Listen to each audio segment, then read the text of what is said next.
Hola gent, estem aquí per parlar de les fonts de la Segona República.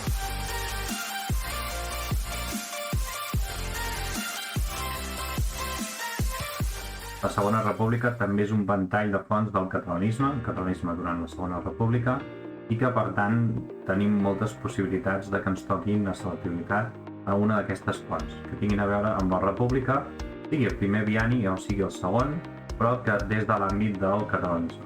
Proclamació de la República Catalana potser és una de les més típiques, és aquest discurs de Francesc Macià, el que parla sobretot de tot allò que esdevindrà. No només d'això, sinó també parla del fi dels Borbons i de la instauració de la República.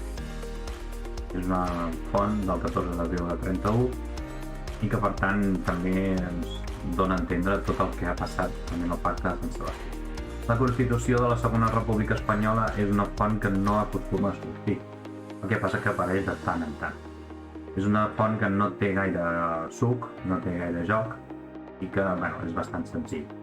Bàsicament el que explica és els canvis més bàsics que es fa durant la República, que si la bandera, com és l'organització, etc. L'Estatut d'Autonomia del 1932.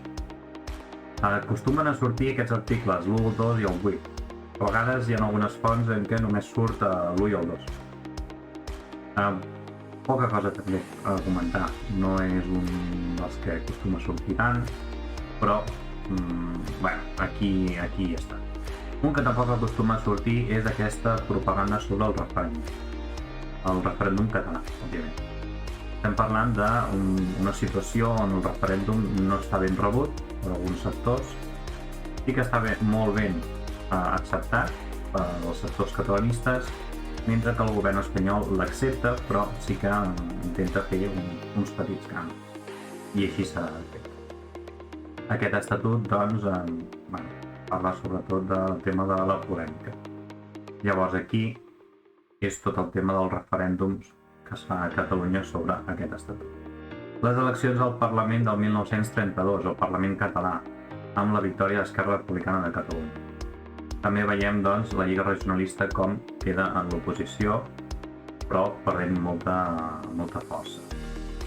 Altres partits, dels quals la veritat és que no hi ha gaire importància, molts d'ells seran part del Front d'Esquerres, però poca cosa més a comentar. No és una font que acostuma a sortir gaire. Últimament els gràfics de sectors no apareixen tant.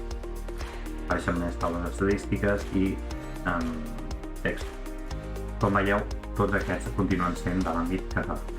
Un altre que també apareix de tant en tant és aquesta portada del Mundo Gráfico, on apareix Manuel Azaña, president del Consell de Ministres, el que vindria a ser ara el nostre president del govern, i Francesc Macià, president de la Generalitat.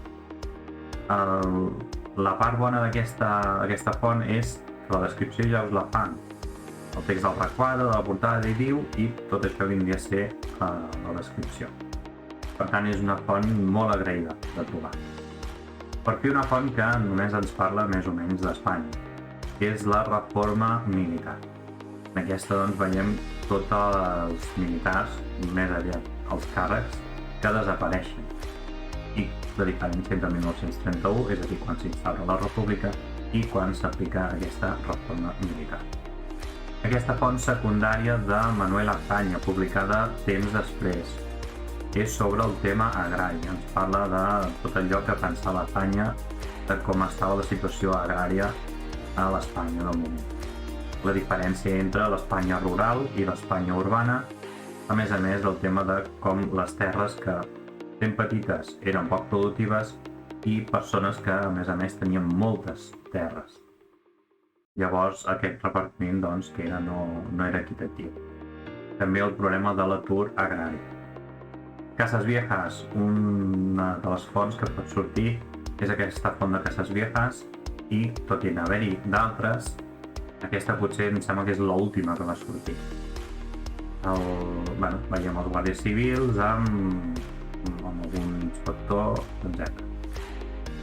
Aquesta font, bàsicament també l'hem de relacionar amb la divisió de fang. Passem a l'altre bienni, el bienni radical sadista o bienni negre, també conegut com a bienni conservador, i parlem de la llei de contractes de conreu.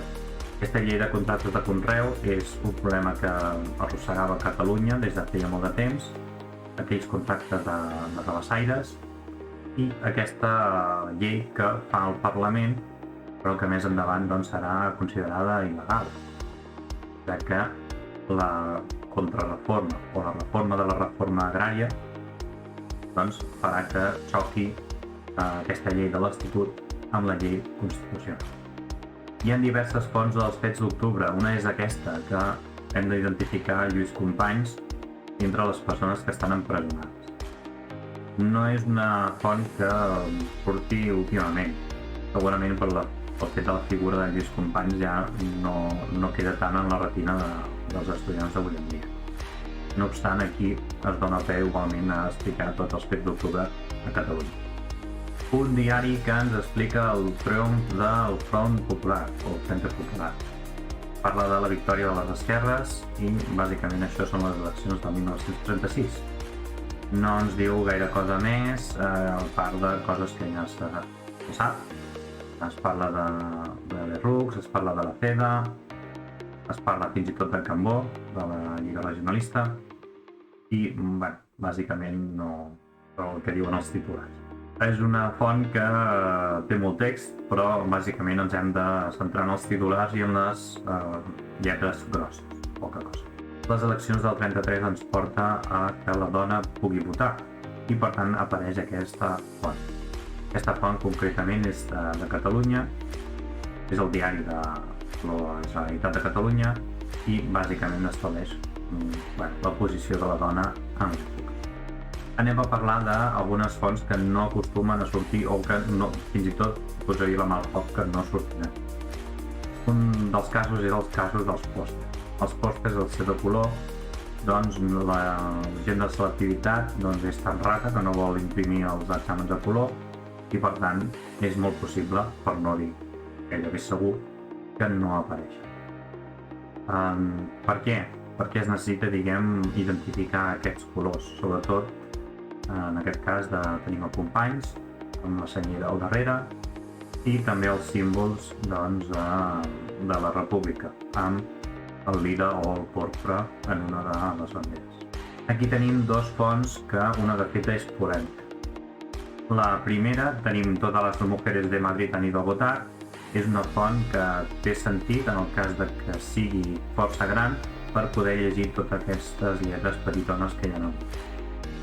A part d'això, no té gaire utilitat, simplement amb el titular.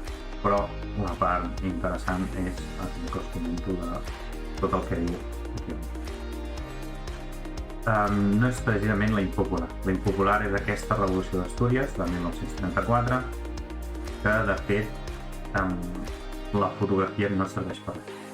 És una fotografia de molt mala qualitat i que quan va sortir a selectivitat molt de l'alumnat no ho va saber identificar. De fet, el que havien de fer és ignorar la fotografia i veure tot el que diu a sota. Centre de la ciutat d'Oviedo, 15 d'octubre de 1934. I a partir d'aquí, desenvolupar la revolució d'Astúries. Es van queixar, jo entre ells, que la foto no aportava res. Era una fotografia de mala qualitat i que despistava més que beneficiava l'alumnat. Per tant, és una foto que jo crec que tendirà a desaparèixer. Altres fonts que segurament desapareixeran és una d'aquestes taules estadístiques que parlen dels vots dels diputats durant el 1936. No ens ensenyen gaire cosa, no ens expliquen realment la importància de la victòria del Front d'Esquerres i per tant pot aparèixer però és molt residual. Aquesta font també és una font polèmica. És la proclama del president Companys durant l'octubre del 34 i la polèmica és el fet que quan va aparèixer es va considerar que era una font primària.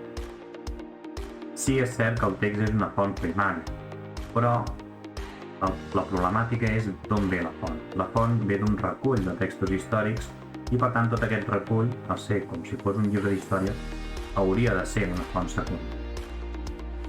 Es va increvar aquesta decisió d'ubicar-la com a font primària perquè de fet és secundària, és un recull i llavors si s'ha d'esmentar la font de forma que sigui primària, s'hauria d'esmentar doncs, el president Companys, fent el discurs del president Companys, etc. Si es posa amb aquesta font de Jordi Galofré, doncs s'hauria d'ubicar com a secundari. Per tant, el que no crec que torni a aparèixer aquesta font, simplement per aquesta problemàtica que pot haver. Una altra que no crec que aparegui és aquesta de l'atur. L'atur és una qüestió que pot solucionar-se millor amb una pregunta i aquí doncs unes dades que no estan gaire clares. Per començar, doncs, perquè parla d'atur complet i atur parcial, coses que en principi ja no s'utilitzen en aquestes paraules. Bàsicament és l'atur durant tot l'any o l'atur dels jornalers que treballen a temporades. Llavors tampoc ens queda gaire clar com durant el segon bienni hi ha una millora de situació en tema de l'atur, però que hi ha un empitjorament en altres tipus d'atur. No obstant, el tema és que deixa d'incrementar-se l'atur i de fet es va reduir. Molt a poc, però es va reduir. També destaquen doncs, uns anys que són pitjors que d'altres, un de cada bienni, de fet el 33+1, que hauria de ser el final del primer bienni, i després el de juny del 36. El de juny del 36 sí que queda clar, però el del desembre del 33 no tan clar. Aquesta és una font que no acostuma a sortir i no entenc per què. Puc arribar a més o menys a entendre per què no surt. I és el fet que és una font mitjanament complicada. És una font del govern provisional, de fet. Ens explica sobretot de com l'exèrcit queda supeditat al govern civil. Per tant, simplement per una qüestió pràctica de que és una mica empabassada o és del mateix govern provisional, la gent de selectivitat tendeixen a centrar-se més en la de bienni progressista i bienni radical-cedista o bienni conservador. Per tant, simplement és una d'aquestes que pot ser problemàtica, només una mica problemàtica, tot i que és interessant, doncs no acostuma a aparèixer. Una altra vindria a ser aquesta dels decrets de termes municipals. El fet és que aquesta va relacionada sobretot amb l'àmbit de la territorial, de la reforma territorial. Llavors, és el fet de com s'han d'organitzar, què és el que han de fer, és una font també d'inicis del 31, i llavors té la mateixa problemàtica que l'anterior. És una font molt propera al govern provisional i que per tant prefereixen que no surti. Agrada més la reforma militar, la reforma eclesiàstica i la reforma agrària. Però el que venia a ser la territorial se centra molt més en l'àmbit de l'Estatut. I això vindria a ser tot. Aquestes fonts de la Segona República ja hem vist que moltes són de l'àmbit català i la veritat és que la meva aposta vindria a ser aquesta, que la font que toqui de Catalunya una hauria de ser de la Segona República. Recordeu-vos que les fonts són o bé del 36 en enrere o bé del 36 en endavant. Per tant, aquestes fonts del catalanisme o aquestes fonts de Catalunya poden ser bé de la Restauració o bé de la Segona República. La veritat és que no hi ha gaire joc. Són aquestes sí o sí. I això és tot, gent. Espero que us hagi agradat, espero que us sigui útil, que mireu de fer comentaris amb aquestes fonts i així practiqueu per sortir. Fins una altra. Adéu!